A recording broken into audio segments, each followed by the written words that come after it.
Hey, what's up guys, welcome back to the channel. And here we are back in the workshop with yet another tire review. This time the Strada Bianca Pro HTLR in a 45mm width. These are pretty much a slick tire, and I'm sure a lot of people would be wondering why I would have raced and tested these tires in a slick. I had the opportunity to test them during a race. I used them at the GT100, part of the In the Sticks gravel series, and here we go with a nice tire review. So when you first get your hands on the Strada Bianca tubeless handmade tires, you will notice that they are not round, they are flat as can be, and which makes it kind of challenging, excuse the pun, to get them fitted to your rim and then pumped up and seated.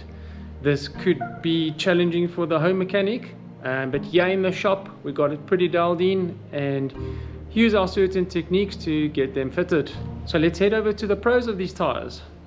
They are incredibly soft and supple to ride, faster than any other gravel tire out there that I've ridden. So the cons on these tires is based on a few other sites, that they have a short lifespan and a high price compared to the lifespan, and as mentioned previously, that they are hard to seat would be the only other con. The Strada Bianca in the 45mm will be noticeably faster and smoother than any other tire you've ridden. While I have no data to back this up, you can expect to see an increase in your average speed. If one does take a look at the Bicycle Rolling Resistant website, in a 40mm tire, it's right up there in third place with a low 14.2 watts. When compared to the 36, the 40mm is a lot faster and requires less watts. So I can myself only assume that the 45 should require less watts. We won't know this until it's tested. So I fitted these tires and headed over to the GT100 In the Sticks gravel race series. And as saying this is a pure racing tire, you are going to trade speed for reliability, which indeed I did. And I had the opportunity to do this race with my teammate Egon Campbell.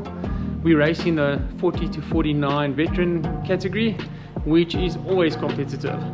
So my approach was stay in the front, stay out of trouble, have an open view of the dirt, rocks and the Jeep track. And 15 k's into the race, still in the front, I decided it's safer to split things up on the tough Jeep track, and I managed to make a gap, and which forced Craig Uriah and the rest of the guys to chase, and we were pretty much eight of us that got away, and my teammate Egon Campbell was with. Really rolling smooth on the fast part sections. There was a lot of sand and rocks, and I must say through the sand you could feel that you were held back a little bit.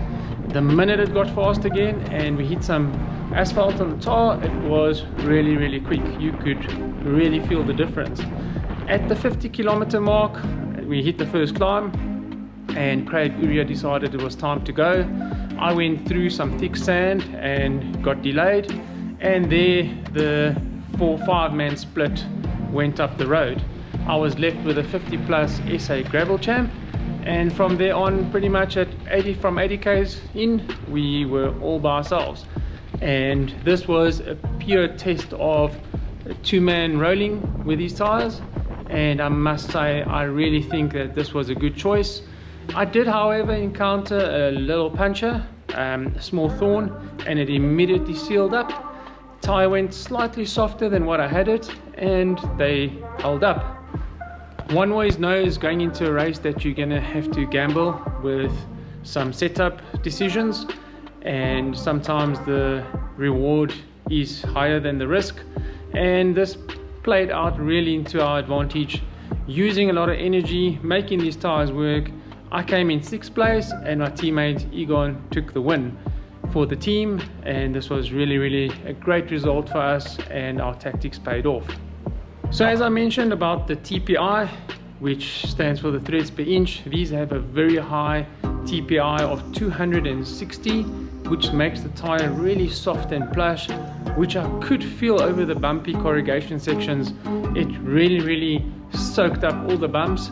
And once again, as I mentioned, you're gonna have to trade some risk for the reward, and it's always a difficult decision in a long gravel race because it could leave you out on the road trying to seal punctures, and then later on you might have to put a tube in. If I have to use my own comparison, where I raced the Strada G1 RS also in a 45mm, you can by far feel the difference on these in terms of rolling resistance, the soft feel, and how they really move on the straight fast surfaces.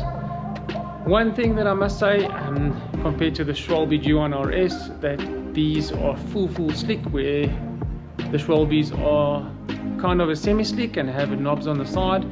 These did on a few hairpins almost wash away, so you would also sacrifice a little bit of traction. But my approach going into the race was I'm not going to lose the race in the corner, and these races, long races at 100 milers, wouldn't be lost in the corner, and you would gain a lot of speed from selecting a tire that is much faster.